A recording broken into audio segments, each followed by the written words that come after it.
Well, welcome to the village, everybody. We are in a book called Haggai, and that is on page 937 in your black Bible. It's at near the end of the Old Testament, and it is a minor prophet. Now, when you say minor prophet, you certainly are not meaning that it's less important. It just simply is talking about the length of the prophets. So Isaiah is a very long prophet, lots of chapters. Haggai is just a couple pages, maybe a page and a half. Now, you might ask why we would look at an Old Testament prophet, and you might even ask what the Old Testament is, but let me clarify that. The Old Testament literally means Old Promise or Old Covenant, and the New Testament, the second part of the Bible, is the new promise. And so the Old Testament is all about God's story, the creating of the earth, the calling out of a nation, and then that nation's Israel, its relationship with God. And ultimately, in that relationship, sort of the discovery, which is pretty obvious through most of the Old Testament, that we just keep running from God, and we need God to save us because we can't save ourselves. And so the New Testament is Jesus' story. It's Jesus becoming man.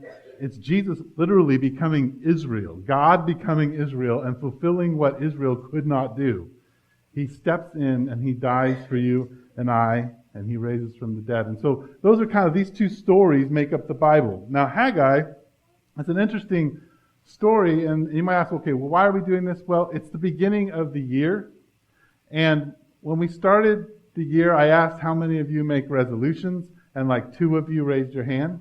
Because we're good villagers, we're anti that resolution thing, because if we make a resolution, we know that we won't do it anyway, so why make the resolution? And I said, well, no, if you're a follower of Jesus, you're in a constant process of making resolutions and thinking about things, and that is what Haggai is all about. It's about starting something and thinking about where you've been. So the story sort of starts this way. Israel got overrun by the Babylonians. And they got stuck in slavery, basically, or exile from their land for 70 years. 70 years later, they head back to Jerusalem. They're sent back by the Persians. They're allowed to go, and they begin to build things. And instead of building the temple, which they're supposed to start with, they begin to build their homes. They begin to build walls. They begin to put things together. And it's not that they've walked away from God, but they know they're supposed to build the temple, and they kind of do the thing that you and I do. There's something God is saying to you. You need to change this in your life. You need to deal with this. This is a way you need to be honoring me. And we're like, well, right, but I got to get this thing in front of me done now. I'll do that later. And so they were kind of saying that about getting God's temple built. I'll get to that later.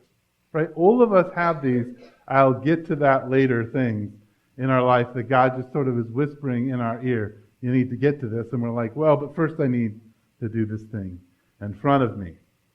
And so Haggai is this prophet who has some different prophecies that he gives to Israel. And they're basically like, hey guys, it's time to reorient yourself and get to doing the temple. You've kind of lived out sort of a frustrated life, and the reason that you've lived out a frustrated life is because you've been driven by the tyranny of the urgent, the now, and you haven't been working on my temple, because the temple is the center of worship. It's how you kind of center yourself as an Israelite, and you guys have been neglecting that. You haven't been centered. You need to deal with it. The Israelites are like, oh, yep, we do. Let's do that. So they start building the temple, only it's rather difficult. And it's not as exciting as they had hoped. And some of the people who had seen Solomon's temple, the first temple, were a little disappointed at the dinky temple they were putting together. Like, it was discouraging. Right? And I kind of said to you, that is when you decide, like, hey, this is a thing in my life. I'm going to change the way I'm parenting. God's calling me to love my children in a certain way. I'm going to deal with my anger. We can go down the list of things that God might be asking you to do. Maybe it's simply, even going on a diet or being more physically active. Whatever it is, you know that when you begin to start it, it's actually very disappointing. Because, especially let's just talk about physical exercise. If you were ever an athlete and then you stop working out, and then you wait a couple years and you decide to work out again, you're like, man, this isn't anything like it used to be. Like, I used to be good, and now I stink. And I'd rather not stink, so I'm not going to do this anymore. But that's how most of our disciplines, when we begin to approach them, are the things that God really just wants us to work on. They're kind of a little disappointing. They're a little discouraging in the beginning because we meet a certain level of opposition. Either the world or ourselves or Satan pushes against us. So tonight we're finishing Haggai chapter 2. We're going to go into verse 20. And in this part, God is giving a message to the leader. His name is Zerubbabel. And God addresses him directly. Now, you need to understand Zerubbabel's situation and why God might address him directly. Okay? Zerubbabel comes with a bunch of people to where Jerusalem is, and there is no landmarks left. It doesn't look like it's supposed to look. There are no walls, no houses. Not only that, there's no temple, and there's a foreign militia wandering around, and there are all these other people who say they own the land. And so it's a really stressful experience. And Zerubbabel is supposed to lead these people to do this. Now, 16 years later, he's supposed to lead them to build a temple. Right? And he's discouraged. Now, I can speak from experience. Being a leader is extremely discouraging, right? Because if you're a dumb sheep, right? Jesus refers to us as sheep. I'm a dumb sheep. And me as a dumb sheep trying to lead a bunch of dumb sheep is really discouraging. Because you're all dumb, and I'm dumb. And so most of us are laying on our side going like this in a clover field somewhere, bloated and in pain, right? And that becomes very discouraging. Because the reality is that when we try to follow Jesus, right, we run into something. And that is that Jesus says, if you want to be my disciple, if you want to live a life that's transforming, well, then you're going to have to do this thing like take up a cross and deny yourself. Which you start trying to do that and it just becomes discouraging. And so God is going to address the leader who's leading people because he's I suspect, and I'm kind of reading into this, is that he's discouraged. And he needs to be talked to directly. Now, for those of you who don't know, the way our church is sort of made up is a couple ways. Number one, we meet here, we talk about God, we sing, we eat together. But then we have men and women's Bible studies, and we call them pilgrim groups. But then we have these larger groups that meet once a month. They're called monastic communities. And it's just a bunch of people getting together, kids, single people, married people. We all get together around a table. Most often, normally, most of us wouldn't be friends. So we're all pushed together somehow. And we're practicing community together. Okay? And in that, one was at my house recently, and what we do is we have dinner. We have this little table discussion questions that you can go online. I guess it's called Table Talk or something like that for families. They have great questions. Our kids seem to think it's the greatest thing at dinner now. They think that we should just stop talking and pull out the questions and ask them because apparently parents don't ask good enough questions. So we use them in the monastic community, and the monastic communities love it. At least ours does. And so one of the questions that was at the table was, what makes a good teacher? And what I realized as we were talking, we had a couple of teachers there, so they gave their opinions about what makes a good teacher. And I realized is that everybody is a teacher at some level, right? Some of us do it professionally, but we're all teaching. People are watching you and observing, and you're instructing them in some way, right? Even if you're a little kid, you're leading the dog, right, or the cat. Even if the dog or cat or the rabbit doesn't want to go that way, you're leading it or you're teaching it that it needs to go that way, right? We're all teaching in some way. Well, that's the same truth about leaders. Some of us, like me, I'm sitting up here, I'm a leader. There are others in the community who are leaders. Some of you are leaders in industry and all those different kinds of things. But all of us are leading at some level. People are following you. Little kids are following you. Animals are following you, right? You have some kind of following. And so at some level, you can understand the powerlessness that a leader feels. Because you can't make other people do what you want them to do. Right? You can't. People don't do what you want them to do. You're just lucky. Right? It's just a roll of the dice. But that's how you feel as a leader. So here we have Zerubbabel with this big old project, and he's discouraged. And God wants to speak some encouragement to him.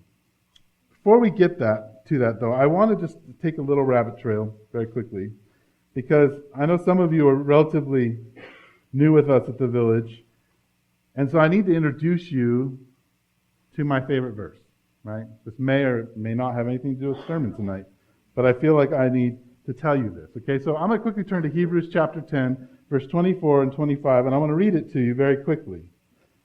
The writer of Hebrews, it's in the New Testament, says, "And let us consider how we may spur one another on towards love and good deeds. Let us not give up meeting together, as some are in the habit of doing, but let us encourage one another, and all the more as you see the day approaching." One of the main things that God calls the church to is actually encouragement. So here we have Zerubbabel who is lacking courage.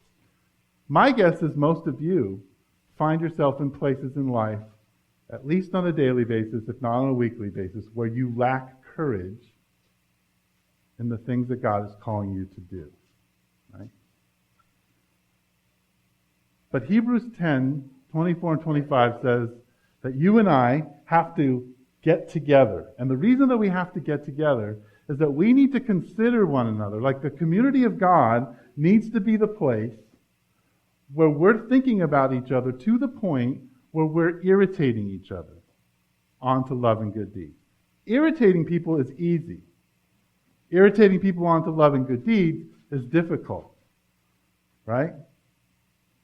The way that I can irritate you towards love and good deeds is I actually have to think about you. The only way I think about you is if I see you.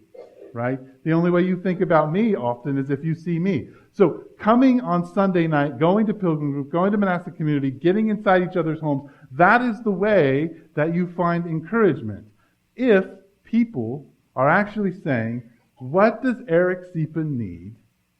That'd be me. Let me irritate him towards loving good deeds. Right?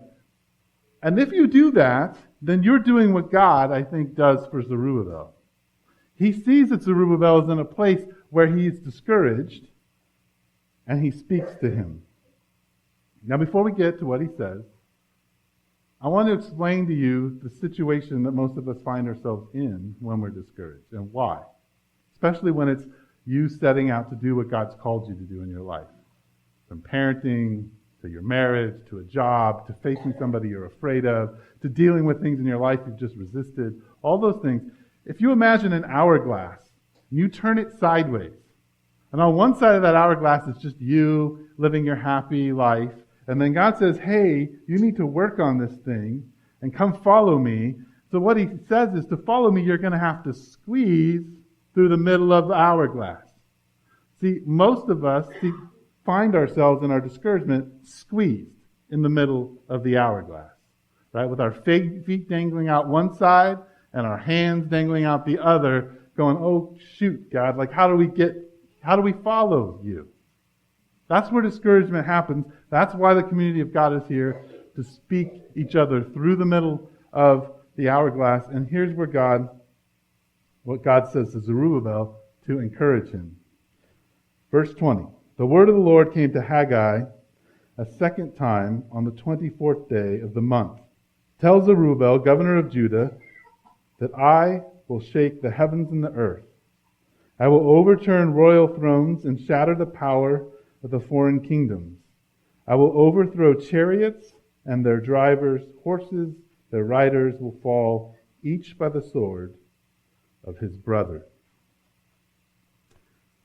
So the first thing that God tells this king, or he's actually a governor, says to him, is, I'm the one who's going to shake heaven and earth, and I'm going to deal with all the nations around you. Which, you can translate this way. It's not about you, it's about me. Right?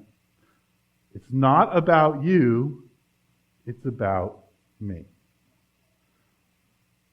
The first way that God steps into our life to encourage us, to speak truth to us, is that he speaks to the uncertainty and the lack of the feeling of safety in our life, right?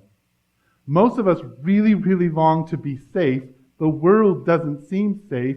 We feel out of control. We begin to grasp. We begin to freak out. And the first thing that God says is, it's not about you, it's about me. And here's what he means in a simple way. A few years ago, gas was like $3.50 a gallon. Now with a discount card, you can get it for $1.30. 3 or 4 years ago, or maybe 2 years ago, we were all freaked out selling our firstborn and buying Priuses. Now we happily drive and guzzle gas because, heck, it's $1.30. And we had all these theories. But guess what? You're not in control of the gas prices. It's an easy one, right? You're not in control. But then things happen like the Yakeley story with Miriam. One day, 2 weeks ago, on a weekend, Mom and Dad are giving a bath, and all of a sudden you realize there's a lump on your child, and then by Friday they're in surgery and she has cancer.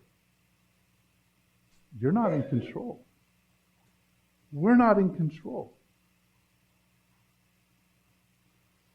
That freaks us out. And the way that God speaks to our hearts, the way he speaks to Zerubbabel's heart, is to say, I'm the one who's going to shake the heavens. I'm the one who's going to take care of things. This is not about you. It's about me and what I'm doing. Now, for some of you, you might say, well, that's not very reassuring. It's not, at some level. But when God says, I'm going to shake the heavens, and I'm going to do these things, what he's doing is he's establishing that he's the biggest, strongest dad in the world. Like he's establishing who he is before he speaks something very tender to Zerubbabel's heart. You can't really hear and believe what God says unless he establishes for you who he is. And says, no matter what, I've got this. No matter what it looks like in life, I've got this.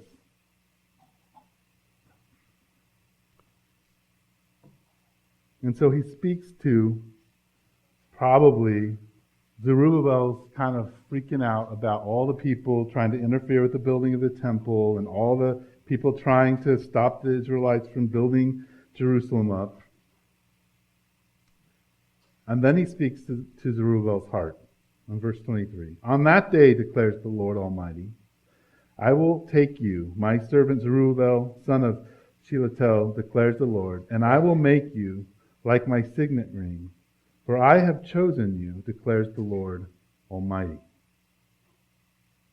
Now, most of us don't know much about signet rings, but we've seen enough, medieval shows to know that kings wear rings, and then when they imprint it on the wax on some kind of piece of parchment, that parchment holds a certain amount of authority, right? Or if the ambassador has a ring on of that king, then he speaks for the king's authority, right?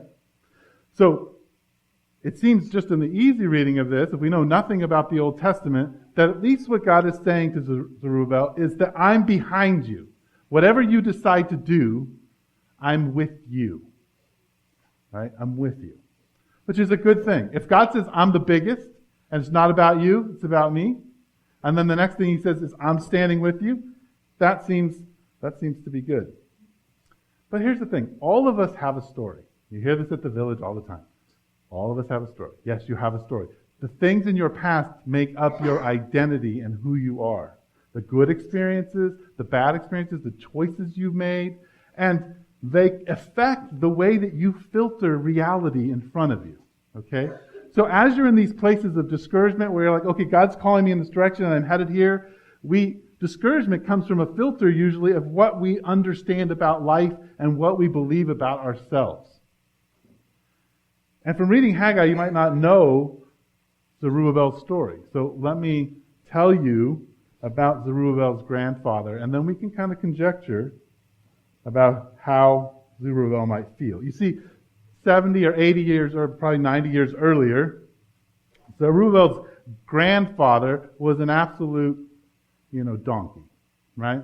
He had basically completely abandoned God, and the Babylonians are going to take him into exile. But here's what God, just in a little bit, we won't read everything that's said about him, but here's what God has to say through Jeremiah in Jeremiah chapter 22 about Zerubbabel's grandfather. As surely as I live, declares the Lord, even if you, Jehoiakim, son of Jehoiakim, king of Judah, were a signet ring on my right hand, I would still pull you off. I will hand you over to those who seek your life, for those you fear, to Nebuchadnezzar, king of Babylon, and to the Babylonians. I will hurl you and the mother who gave you birth into another country, where neither of you was born, and there you both will die. You will never come back to the land you long to return to. And if you jump to verse 30, he says this.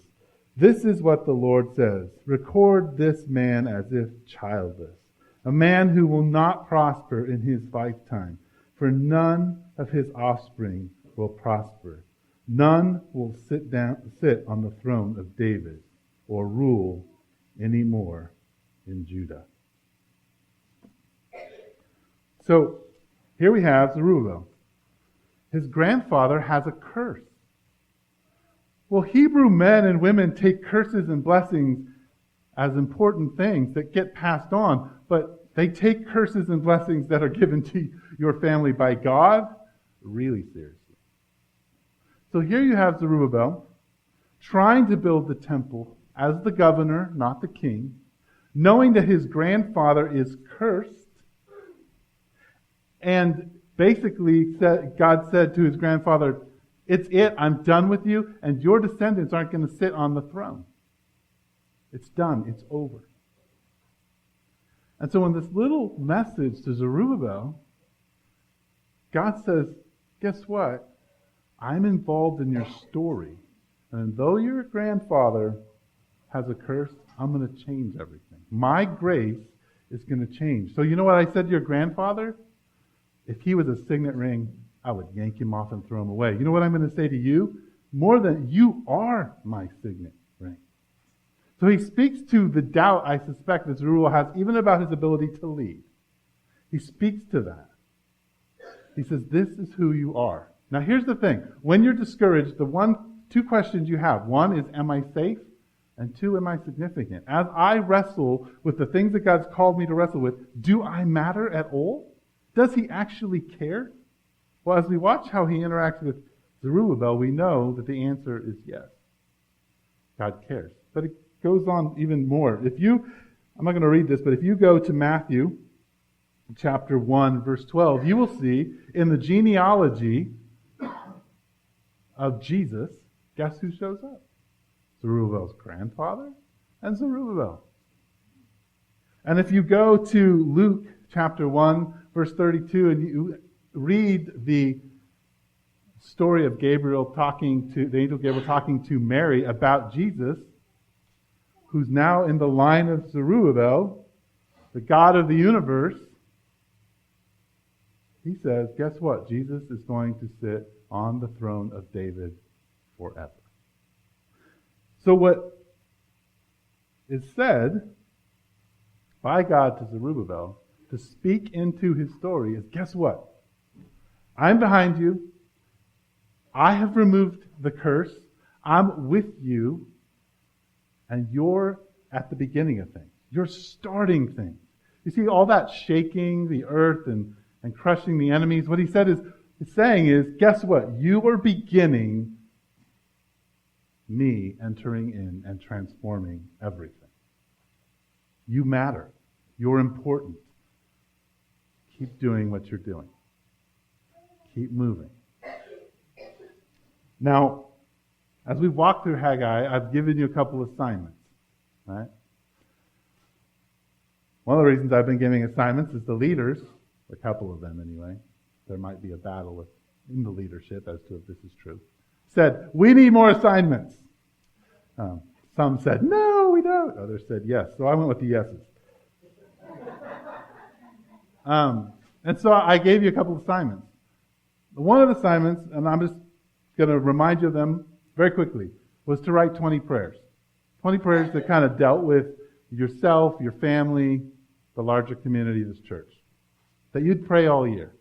And the second thing I asked was that you would go through a list of kind of an inventory that I gave you. If you want that inventory, it'll be in the email again. I've sent it out a couple of times. To ask, okay, does the rule of Christ, His peace, rule in this area, my emotional life, my spiritual life, my physical life? Does God rule here, or are there things that need to come under the rule of God? Right? So that was the assignment. The end of Haggai is, while you're in the middle of maybe trying to do Eric's assignment, or follow through with some other things that God might be calling you to do, and you're discouraged, I want you to grab onto what God says to Zerubbabel.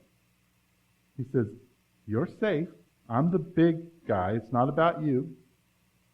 It's about me. And number two, you're significant. You're important. You're part of this story. You're part of God's story, and He will speak directly to you. Now, I want to go back to Hebrews 10, 24, and 25 because us as a community have a role as the people who speak into one another's life. Our job is to think about one another and say, where does Eric need to have God reestablished in his life? Where does Eric need to have God like, hey, Eric, God is sovereign. God is the ruler here. It's not about you. And where does Eric need just some, hey, you're important, and here's how God is using you. Right? We're those people in another's lives because it's so easy to lose courage. So let me give you a couple applications just to think through tonight as you go away. Number one, if you're kind of wrestling with being discouraged, I want you to think about four things, and I've talked about these before, and you'll hear me talk about them all year because I think they're kind of themes in our church this year. But if you're wrestling with discouragement, or you see other people wrestling with discouragement, here's some places you can enter. Number one, most of the time we're discouraged when we feel guilty. Right? Guilt is a big part of discouragement. And guilt means that I owe somebody something. Now, even if I legitimately owe somebody something, I can never pay them back. Right? Especially if it's relational. I can't pay them back, even if it's legitimate that I feel guilty about this. Right? But guilt kills our heart and we begin to get discouraged. Anger is the second thing. So you got guilt. Anger is people owe me. And anger kills our heart. And we eventually get discouraged because things seem pointless because people need to do what I want people to do right now. Right? They owe me. We often operate in that in most of the areas of life. That person owes me or I owe them. There's two others that attack our hearts that I just want you to think through. One is greed. And a lot of us say, well, I'm not greedy. Well, you're an American, so it is part of your DNA. Okay, so you are greedy. And greedy really is just, I owe me. I got to get mine. I got to make sure I'm okay. I got to get the things I need. Right? I owe me. Destroys your heart. It creates a discouragement with what's going on in your life and what you're doing. And the last one is jealousy. And it's not jealousy of other people. If you're jealous of somebody else, you're not really jealous of them. You're jealous of God. Right? Because you're like, God owes me. When you're jealous of somebody, you're like, God owes me. Why did Ron get this? Ron's right here. And I didn't. God, you owe me. Right? You owe me. So let me go to that. I owe someone, other people owe me, I owe myself, God owes me. These are parts that create discouragement in us. So as you listen to people talk to you, listen for, well, are you saying that other people owe you?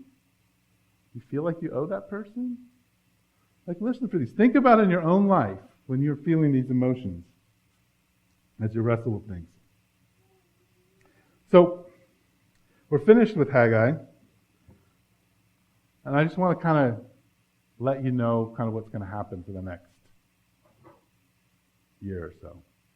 So next week I'm going to talk about Lent. And the reason that we do Lent here, we kind of follow the church calendar in a lot of ways. We do Advent, we do Lent, we don't do Epiphany, but those two, Advent and Lent, are something that we kind of hang on to in the church calendar. Now Lent is the 40 days before Easter. And Lent is a really somber time because what it is it's a time when you focus on your relationship with Jesus and what Jesus did on the cross. Now, to go back to my message, if you're questioning if God thinks you're significant, this is why we enter into Lent.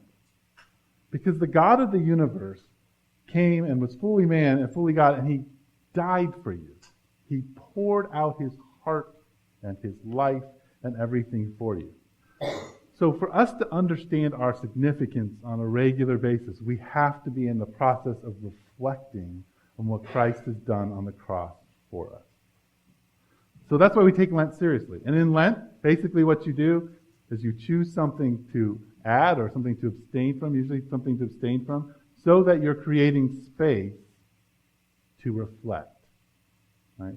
So if you normally watch a lot of TV, maybe you take a chunk of that TV away and choose to intentionally focus on the cross, focus on what Jesus has done for you, begin to get ready to be excited about Easter and about Jesus raising from the dead. So we're going to look at Lent. We're going to talk about prayer all the way through Lent. And then after Lent, we're going to go through the Apostles' Creed. After we go through the Apostles' Creed, we're going to do a 2-week series on the Song of Solomon. Yay, I will give you guys heads up about content for children. Then we will do James.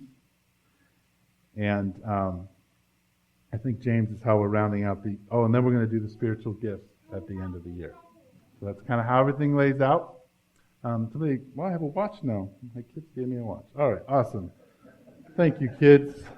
I don't have to ask what time is anymore. I got about 2 minutes. Anybody have any questions about the message? Anything that they want to get clarified? Explained better? Don't agree with? No questions. Awesome. That's unusual for the village, but that's fine. There. Yeah, thanks, Jeff. Uh-huh.